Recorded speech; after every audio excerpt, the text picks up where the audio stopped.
Hi, I'm Jacob Wallin here with another episode of Backstage Safari. We are here at the Cameron Park Zoo with...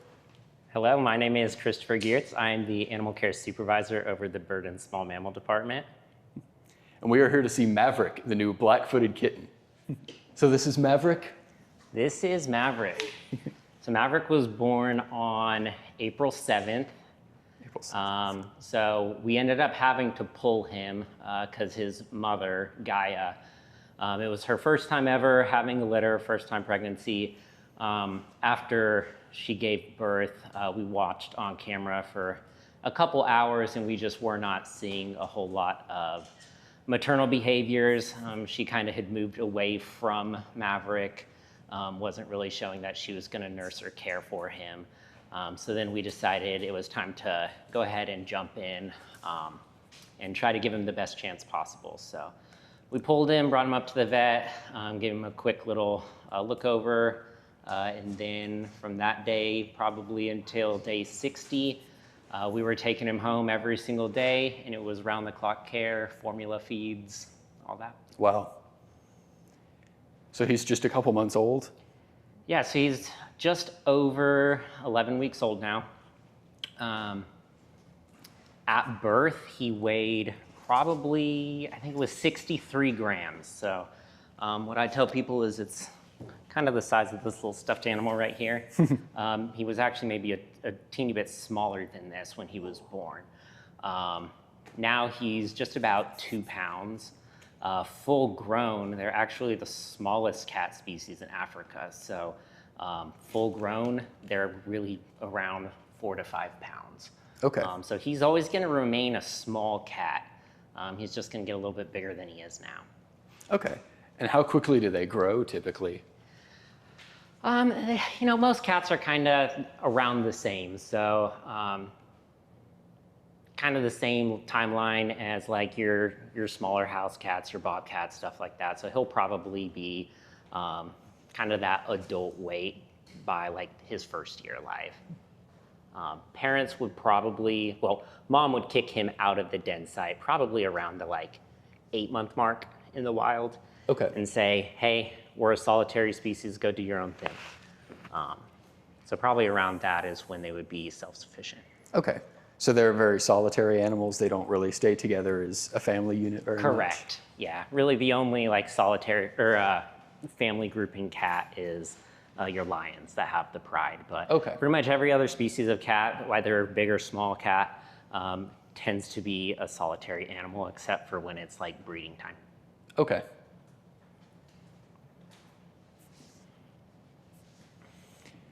So will he initially go out on the main black-footed cat exhibit at some point?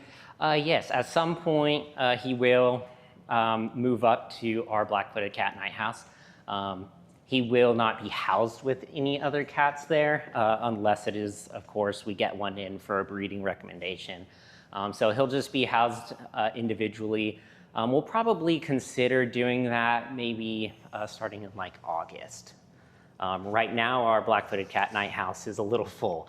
So we have a lot of success down there since starting this program. So for the most part, we're gonna go ahead and keep a close eye on him away from the black-footed cat night house until we move him over. Okay.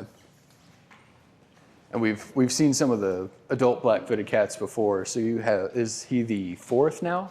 Yes, so he is actually our 5th. 5th, okay. So we have, the first one we got was Smidgen, then the second one that we got was Gaia. The third cat that we got was Finn, and then the 4th cat we got was Bandit. So we have 2 adult females, 2 adult males, and he is the offspring of Gaia and Finn. So yeah, he is our 5th cat here, and then we actually are watching currently because we believe that Bandit could have some kittens as well. Awesome. So we could potentially have even more black-footed cats here at the zoo. And is he the first one who's been born here at the zoo? He is the very first black-footed cat kitten. The population of black-footed cats is around 30 cats in North America. Really in a facility outside of Africa, there's about 30 cats total. Wow. So the population is very, very small when it comes to black-footed cats. So for the most part, he was a very, very big conservation milestone for the species to have a kitten. And it's even more exciting if we can potentially have some kittens from Bandit and continue to breed. Absolutely. There's only 4 facilities that really focus heavily on breeding this species. 2 of them are here in Texas, the Cameron Park Zoo and also Fossil Rim. So when we decided to open Penguin Shores, there was a large emphasis that we wanted to designate a large part of our resources towards a couple species in South Africa that really need some help. And that's why we chose the African penguin and the African black-footed cat. Okay. So this is part of a larger species survival plan. We've talked a little bit about that, about some of the other animals. Right. So actually, it's funny that you bring that up because it's actually not a species survival plan. So in the zoo world, if you have enough of something, you're a species survival plan. If you fall below a certain number, you actually don't really designate as a species survival plan anymore. Oh, okay. So there is a black-footed cat consortium. So it's a group of people who are just really passionate and dedicated to black-footed cats. We essentially do the exact same thing that an SSP would do. We just don't have like a true designation of a species survival plan. Yeah, so we just had that update meeting with that group. I had it last week. When you meet with that group, you basically go over genetics, you go over population size, who pairs with who. A large part of the discussion went into potential research into like artificial insemination, stuff like that, to just try and get these numbers back to a healthy population. That way, we can share with other zoos, and other zoos can do conservation work and share the same story. Okay, that makes sense. I could see him kind of chasing us around the pen and playing with some of the toys. Is he real playful, real active? He is very playful. So we bring him up here every weekend, just so the public can kind of see him. We try to limit as many like household type toys and a lot of hand play. Because we need him to be essentially a wild animal. Yeah. We hand raised him, but it's very important that he can breed and he knows how to be a black-footed cat. So he plays a lot, but a lot of the things that we use are kind of things that would be kind of natural. So like feathers, logs, stuff like that. That makes sense. And the main reason is we're just trying to kind of get those like hunting, foraging type behaviors good. Okay. So just like any cat, like we want him to kind of stalk and prowl and attack stuff, but we don't want it to be our hands. Understandable. I was trying to resist the urge to reach in and pet him. Yeah. I figured that wouldn't go well. We had done a previous episode with the adult black-footed cats, and they said they're incredible hunters. They are, yes. So in that episode, probably went over the fact that they're known as the world's deadliest cat. And that is because statistically they have the most successful kill rate compared to other cats. So they're successful anywhere from like 60 to 80% of the time that they hunt. Wow. So yes, they are hunting small things, but on paper they are actually the deadliest cat. They look so cute and tiny. Yeah. Yeah, he's definitely, when they're born, like they have ear folds. He's really small, just like a regular cat. Their eyes were closed. He really didn't have a whole lot of personality until probably around like 8 weeks or so. And that's when he really came to life. He turned into a very different cat. That's when we started seeing a lot of the pouncing, hiding, hunting type behaviors. Now he's definitely starting to look more like an adult. His face is kind of starting then to like widen out, get those like cheek puffs, and we're excited to see kind of where his story takes us. Is there any way to tell how big he might get? You said they're all kind of roughly the same size. Right, so his mom was pretty small. Guy is a small cat. Finn is a big cat, so we really don't know. He was born on the smaller side, so I think we're kind of leaning towards him being kind of on that maybe like 4-ish mark instead of being like 5 where his dad is closer to. Okay. You said in the wild they hunt small things, are they on a specific diet here? What kind of things do you typically feed them? Yeah, so he has had a roller coaster ride when it comes to food here. So just like anything, we gave him kitten replacement formula because he was hand reared. At day 60, that's when he kind of weaned off of formula. Then we started introducing like essentially a Gerber baby food, like a meat-based Gerber baby food. Okay. And then after a couple weeks, we started mixing in like a soft kitten food with that. And then now he's actually on a blend of the kitten food, the baby food, and then also the adult diet, which includes a special feline, like a ground meat mix that we feed all of our big cats and small cats here at the zoo. And then we also are now offering him chopped up prey items such as mice. Okay. You touched a little bit on his personality has started to come out. Yes. What's he like, just personality-wise? He is very confident. I think the first time that we brought him up here, we thought that he would be like a little shy and timid. It takes him a second, but then he just comes to life. He definitely likes to be the center of attention. He does not like when you're not giving him attention, if you're kind of talking to someone, he'll be like, hey, look at me, focus on me. And he will play for hours and hours and hours. He will wear us out before we wear him out.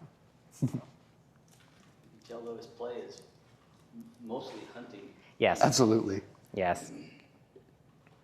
As cute as he is, I'm glad I'm on this side of the fence. Well, pretty sweet so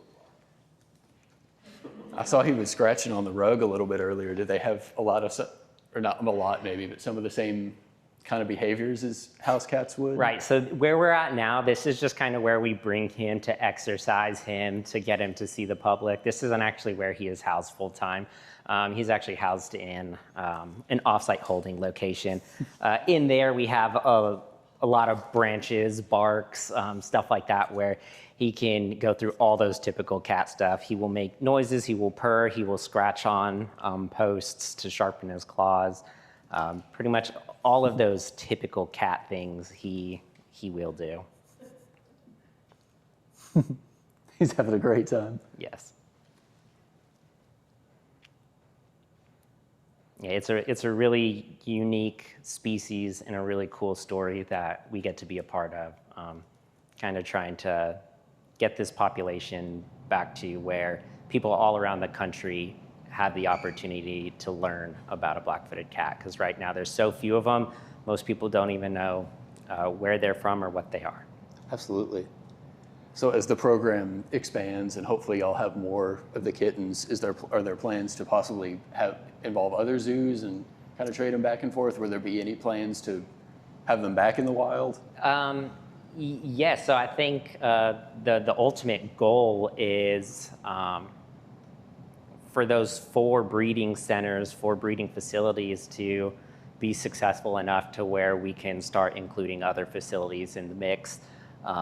We're just not quite there yet, but that is the goal, to really ramp up breeding. And I know that those other 3 facilities, they're definitely doing their part. We're all working really hard. I think Living Desert had babies this year. Fossil Rim had babies this year. So everyone's putting a lot of resources and time into the species, and everyone's showing a lot of good success for the species. Awesome. And forgive me if I've already asked this. Do you have a time frame of when he might move back in with the other black-footed cats or into the main habitat? More than likely it'll probably be like August at the earliest. Okay. And that's just because if Bandit does have babies, we want to make sure that she is as comfortable down there as possible. We did hand rear him, but it's not the ideal situation. We had to. But if Bandit can be a great mom, Bandit can parent rear and take care of those kittens, we want to give her the opportunity to do that. That makes sense.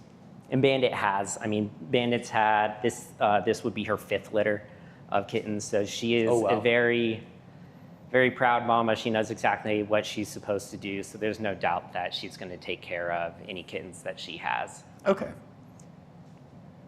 And would they would she raise them in that main habitat, or would Yeah. they be kind of separated as well? Yeah, so we would keep the babies, kittens and mom together, probably up until that like 6 to 8 month mark, when either they get their own breeding recommendation or when mom kind of starts giving them the sign like, hey, this is my space, go ahead and get out.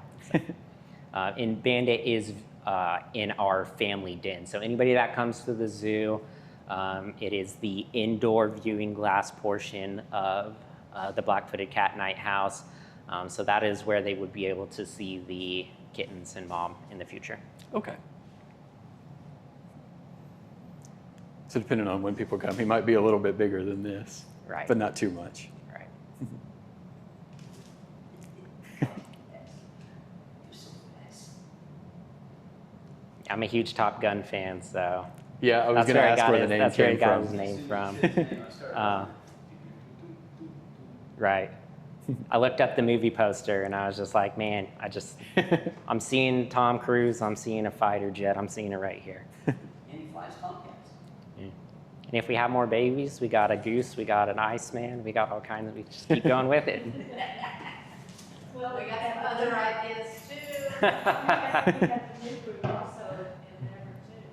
I'm sure Clara touched on penguin, but yeah, our theme over there is, I didn't even mention it. our theme at Penguin is like Charlie Brown. So that's where Charlie and Lucy got their names from. That makes sense. Yeah, Right. I didn't mention that actually. It's kind of partial to Little Jim. Lil Jim? Yeah, I like Lil Jim. He's very outgoing. And you notice Chris is not Something to holding try. the kitten at all. The kitten does not like to be held. He doesn't like to be held. Yeah. Yeah. Makes He's sense. definitely a spicy little wildcat. Not Yeah. yeah. to your left, fun. He's a crazy So one. I'm really resisting the urge to reach over and pet him. He's a crazy You one. would just latch onto your hand and start. Yeah. There would be no petting on your part. It would be out. Yeah. I knew when we had seen the adult ones, y'all told us not be careful getting too close to the fence. You remember us calling the adults affectionate, spicy? Yes. Yeah.